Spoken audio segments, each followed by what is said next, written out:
Kalau melihat berarti ada mata dong. Kalau mendengar berarti ada telinga dong. Berarti itsbatul ain. Itsbatul udhun. Kalau Allah Maha bisa menciptakan alam dengan tanpa anggota badan,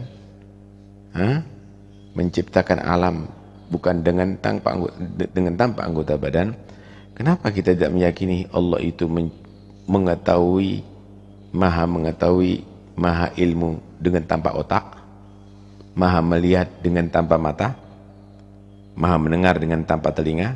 Apa bedanya itu semuanya? Nah, kalau kita katakan Allah itu melihat dengan mata, Allah itu mendengarkan dengan telinga, lah itu kan berarti menyamakan Allah dengan makhluk berarti. Padahal Allah tidak sama dengan makhluknya. Nah ini kelompok Wahabiyah sebetulnya mereka tadi itu mengitsbat hal-hal yang demikian ini ada sifat tatsim sebenarnya. Loh bagaimana? Fa innaka bi'ayunina yadullah fawqa aidihim, maka kita akan menjawab Allahu a'lam bimuradi dzalik. Tafwid kepada Allah Subhanahu wa taala untuk mengetahui itu semuanya. Tapi yang jelas yang harus kita yakini, Allah tidak sama dengan makhluk. Allah tidak sama. Kita meyakini Allah Maha mendengar. Kita meyakini Allah Maha melihat. Kita meyakini Allah Maha dan Maha. Tapi jangan kita samakan Allah itu dalam bentuk seperti makhluk. Dalam bentuk seperti makhluk. Karena Allah itu laisa bijauharin wala arabin. Allah itu bukan bentuk dan juga bukan hasil daripada bentuk. Jadi nggak boleh kita mengartikan segala hal tadi itu Allah digambarkan seperti makhluk. Nggak boleh, itu dosa itu. Contoh nih. Tsumma stawa 'alal 'arsy. Allah itu istiwa kepada 'arsy. Mereka mengartikan Allah itu tinggal ada di 'arsy. Ini bahasa makhluk tinggal itu. Kalau tinggal itu berarti perlu tempat. Dong tempat Allah yang Maha menguasa, Allah yang membuat kok Allah tinggal ada di situ. Allah itu tidak pernah berubah sifat dan zatnya mulai semula, tidak pernah berubah. Oh Allah itu tinggal di luar arsy, kemudian dibuat arsy tinggal di dalam arsy. Nah ini bahaya ini.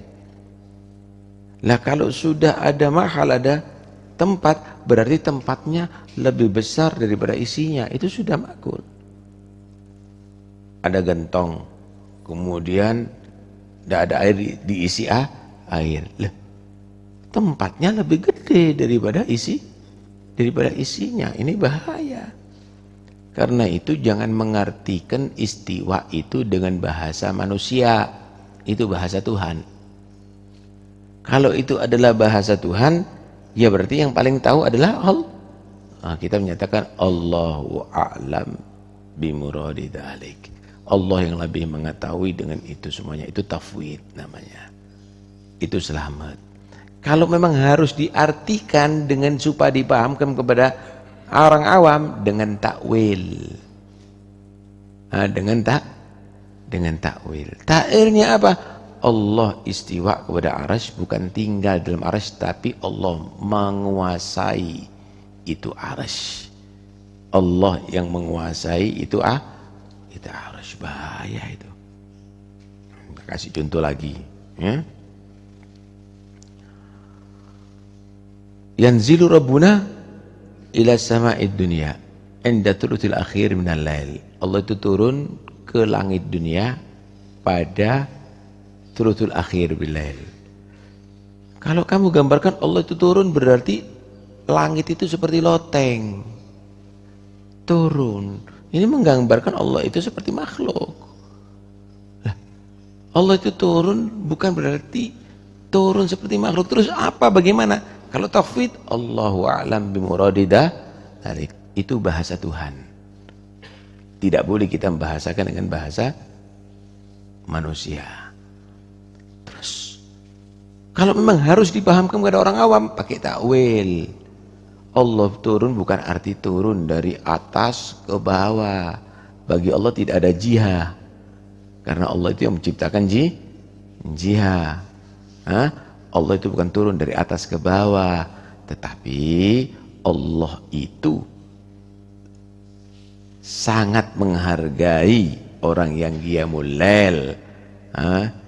Lebih diperhatikan kepada orang yang qiyamul lail fi thuluthil lail akhir, sehingga doanya diterima oleh Allah, istighfarnya menghasilkan ampunan Allah Subhanahu wa ta'ala. Begitu seharusnya kalau mau mengartikan.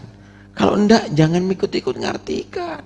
Berarti Allah itu ada di langit, buktinya Allah turun ke bawah. Itu bisa menjadi mujassim ente. Enggak benar. Karena itu enggak boleh kita mengartikan itu secara zahir letterlek sebagaimana bahasa makhluk. Maka itu bahasa. Kalau itu bahasa Tuhan, kita enggak paham, kita pasrahkan dengan Allah Subhanahu wa ta'ala, kita tafwid, kita pasrah kepada Tuhan Allah Subhanahu wa ta'ala. Berarti ya Allah, aku enggak mengetahui. Karena itu Imam Malik ketika ditanya tentang istiwa, Imam Malik, al-istiwa'u wajibun, al-imanu bihi wajibun, kemudian wasyakku anhu kufrun, wassu'alu anhu bid'atun. Istiwa wajib kita imani karena Al-Quran menyatakan tsumastawal arsy. Kemudian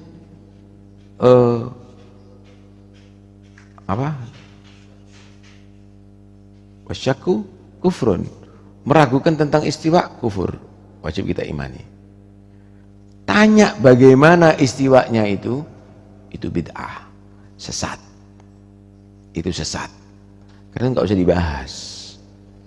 Beberapa hal itu tentang masalah ketuhanan tidak perlu dibahas. Kenapa? Nggak mungkin makhluk ini akan bisa mengenal Tuhan dengan hak pada sebenarnya.